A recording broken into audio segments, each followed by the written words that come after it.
امریکا د نورو پوځونو په لیږلو سره د شوروي اتحاد ناکامه تجربه تکراروي. له دې نه به همغه څه ترلاسه کوي چې مسکو ترلاسه کړل. نتیجه به یې یوازې دا وي چې له افغانستان لا زیات تابوتونه انتقال کړي، د لا زیاتو بېګناه افغانانو د مرګ ژوبلې باعث شي او مزید مالی او ځاني تلفات وګالي.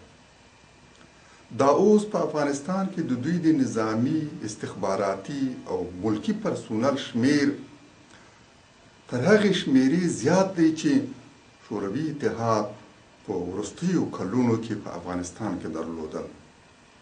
د نورو 40,000 پوځیانو او پخوا کې د نورو استخباراتي او ملکی پرسونل په لیږلو سره به دا شمیره شاوخوا 3 لکه شي. خو که په تیرو 8 کلونو کې دوی له افغانستان ښه خبر وانه وریدو، له دې وروسته یې هم نشي اورېدلی.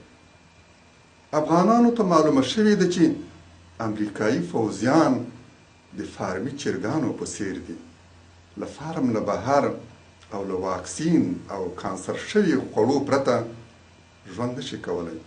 دوی دا توان نه لري چې په غرونو او درو کې د مجاهدینو مقابله وکړي.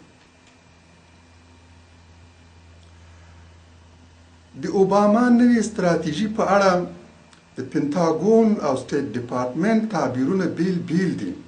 داسې معلومیږي چې په دې استراتیژي کې هم د هغو خلکو رایه په پام کې نیول شوې چې له افغانستانه د پوځونو وتل غواړي او هم د هغو جنګ غوښتونکو جنرالانو چې له جنګ نه ډېرې ګټې ترلاسه کوي، هغه چې جورج بوش او امریکا یې په 2 ناکامو جګړو کې ښکېل کړل. معلومه نه ده چې 18 میاشتې وروسته به سپینه ماڼۍ د کوم لوري د رایې تر اغېز لاندې وروستۍ پرېکړه کوي. دې ته په پام سره چې څو میاشتې مخکې ځینو غربي مشرانو ویل چې موږ به تر 500 کلونو پورې په افغانستان کې پاتې کیږو، 18 میاشتې وروسته د فوځونو د ایستلو اعلان یو په زړه پورې او د ډیرو د تصور او انتظار خلاف انکشاف دی. خو مهمه خبره دا ده چې وتل به کله بشپړ کیږي. که دا خبره مجهوله نه وای پرېښودل شوې او واضح مهالویش اعلان کړی وای، مجاهدینو ته به اسانه شوی و چې خپل دریځ څرګند کړي.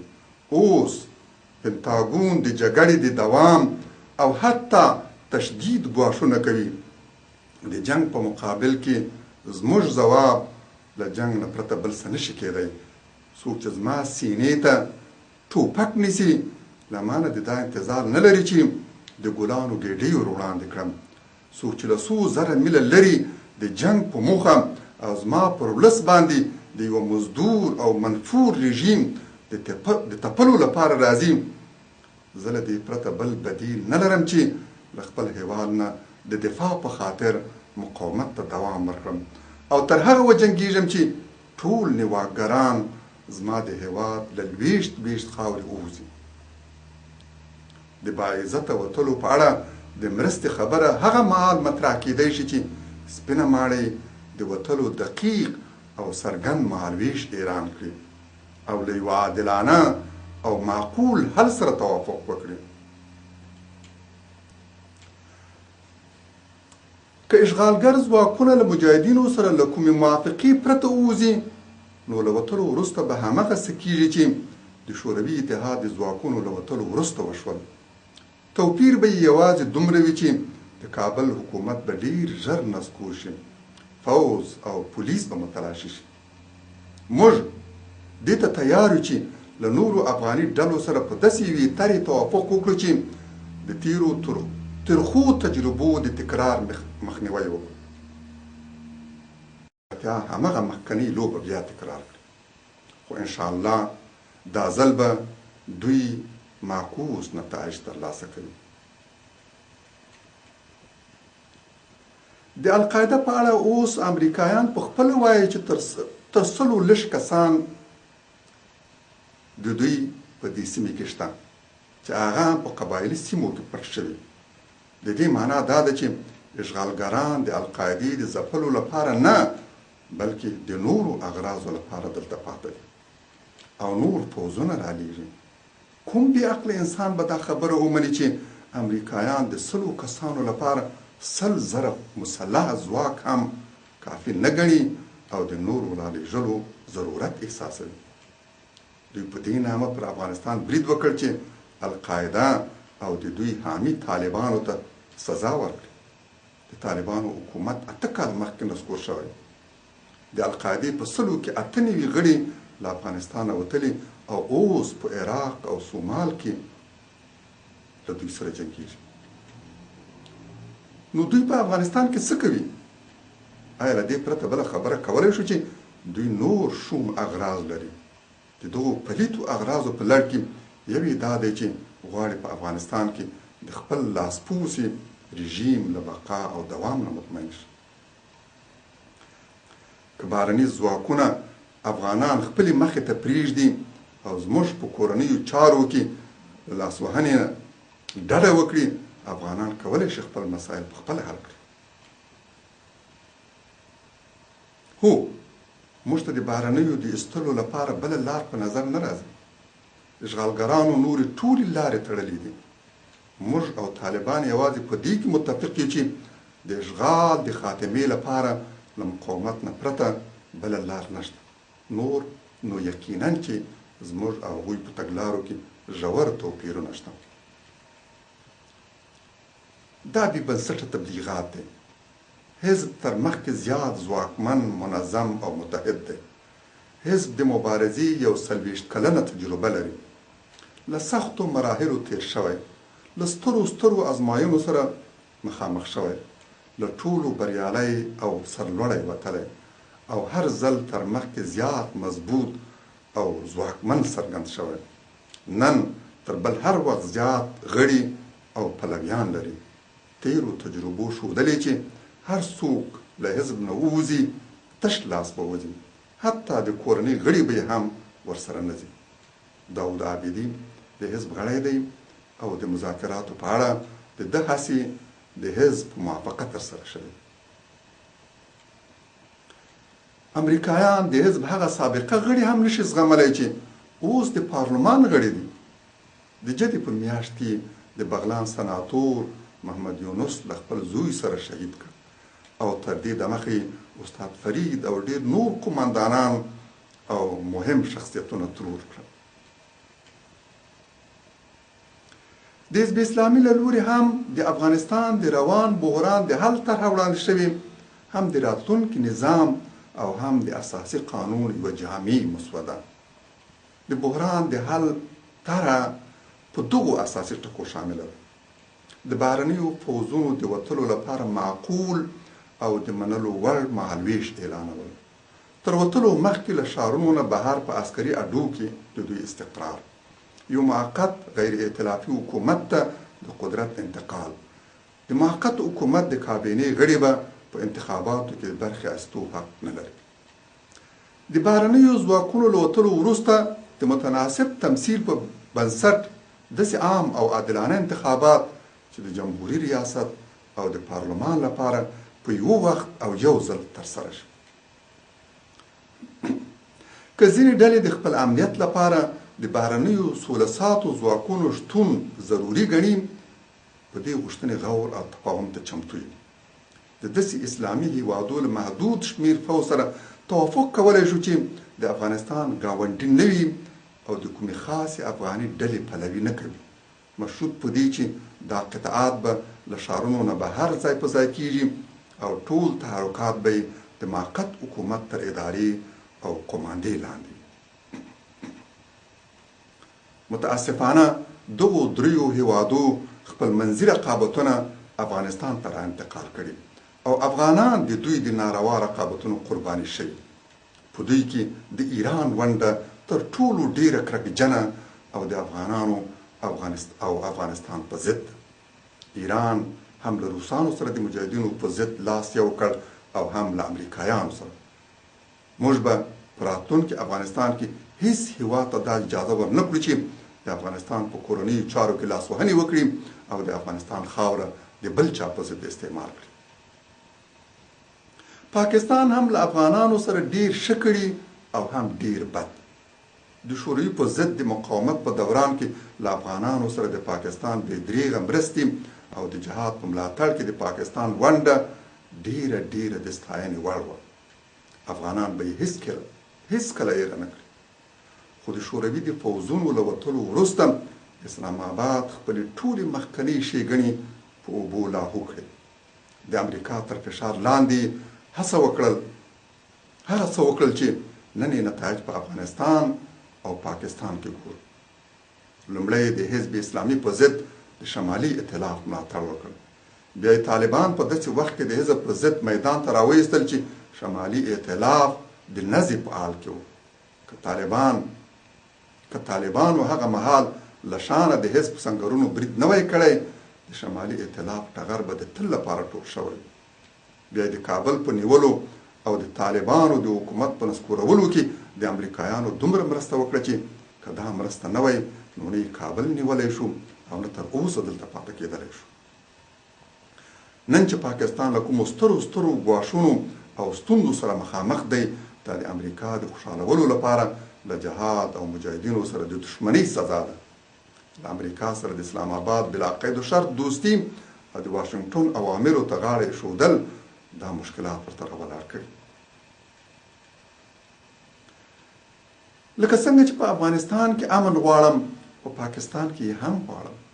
څومره چې د افغانستان په دردناک حالت زما زړه درد کوي، همدومره په پاکستان کې د بېګناه او مظلومو پاکستانیانو په وژل کېدو غمجن کېږم. په دواړو هېوادو کې د روانو بې امنیو، جګړو او چاودنو تر شا د امریکا لاس دی. زه په بشپړ یقین سره ویلی شم چې د پاکستان او افغانستان په ټولو هغو چاودنو کې د بهرنیو استخباراتي شبکو لاس دی چې بېګناه خلک پکې وژل کېږي. کاش پاکستان د افغانانو په ضد د اشغالګرانو ملګرتیا نه وای کړې، او کاش پاکستانی طالبان او القاعده په پاکستان کې د جګړو لار نه وای غوره کړې، یا دې ته نه وای اړ کړی شوی. د اسلام د دشمنانو په ضد فدایي عملیات د ډېرې ستاینې او تمجید وړ عمل دی. هیڅ با انصاف انسان هغه فدایي عملیات نشي غندلی چې د بېوزلو مظلومانو له لوري د ازادۍ په موخه د اشغالګرانو په ضد ترسره کېږي.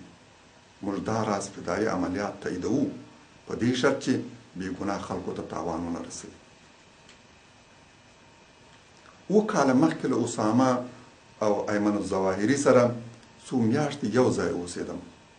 بیا سره بېل شوي یو. اوس ورسره بلواسطه یا بلاواسطه تماس نه لرم.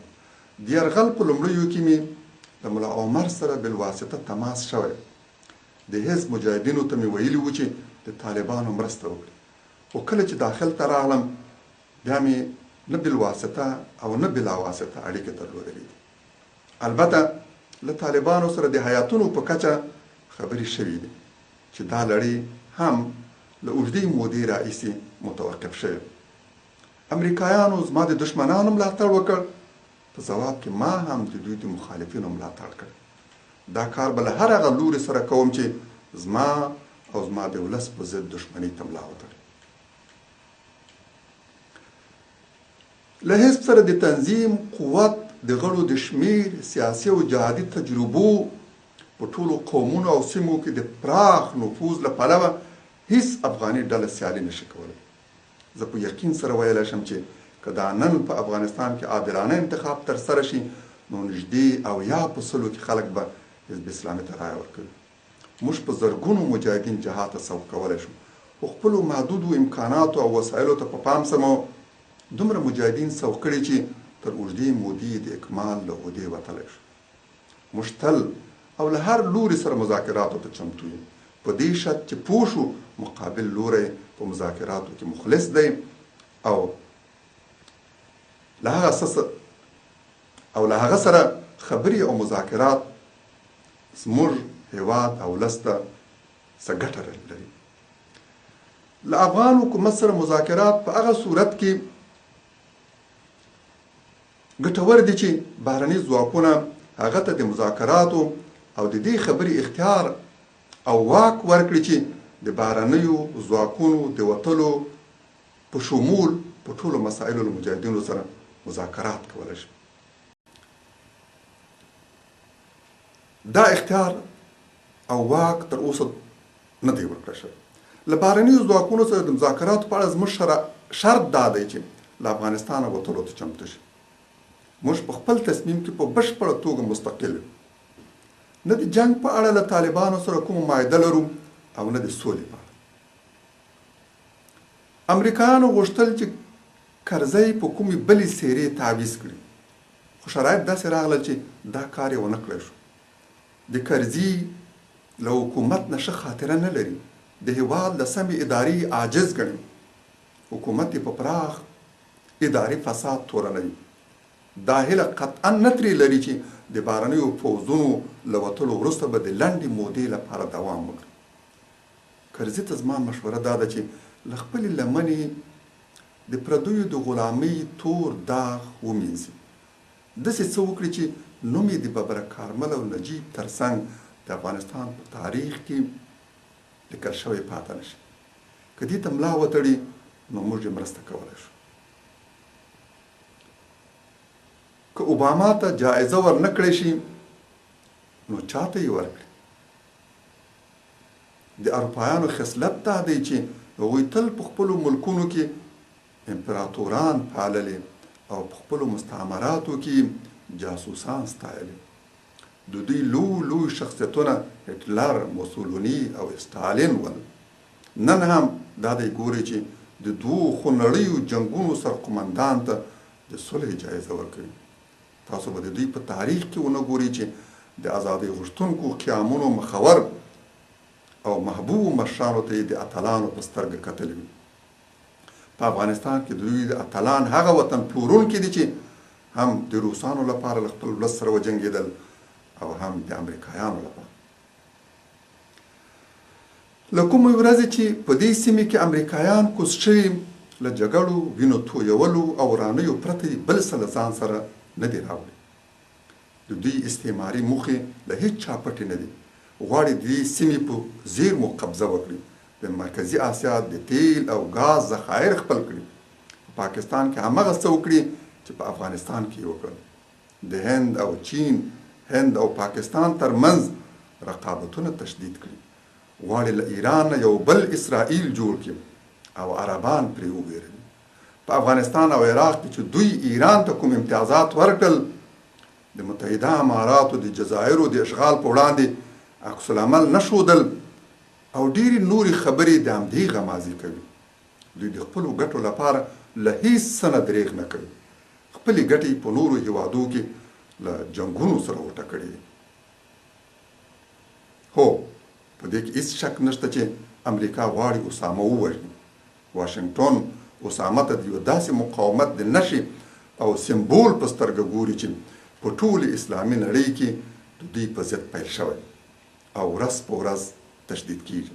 ګمان کوي چې د ده په وژلو سره به دا مقاومت وځپي. همدا د دوی ستره اشتباه ده. دوی دې ته متوجه نه دي چې اسامه دا پاڅون نه دی راپارولی، بلکې د دې مقاومت تر شا چې کومه مفکوره او جذبه ده هغې اسامه زیږولی. که اسامه شهید شي نو په لسګونو نور اسامه به راپیدا شي. والسلام علیکم ورحمت الله. د شهید په وینو سور توغ په روژو، د سپېڅلي ارمان پیټی مو پر سر ده. له پیچومو ډکه لاره تر خدای درومي. هر پړاو یې بستر نه دی، تود سنګر دی. لا په مخ کې اوږد مزل لرو یارانو، لا هر ګام کې له کمین سره ټکر دی. نه مو لار او نه سنګر د پرېښودو دی. نه ودرېږو دا سفر مو تر محشر دی. د مات زړو اسویلي مې په کار نه دی، د مات زړو اسویلي مې په کار نه دی. هره کړکه یې پر زړه وار د خنجر دی.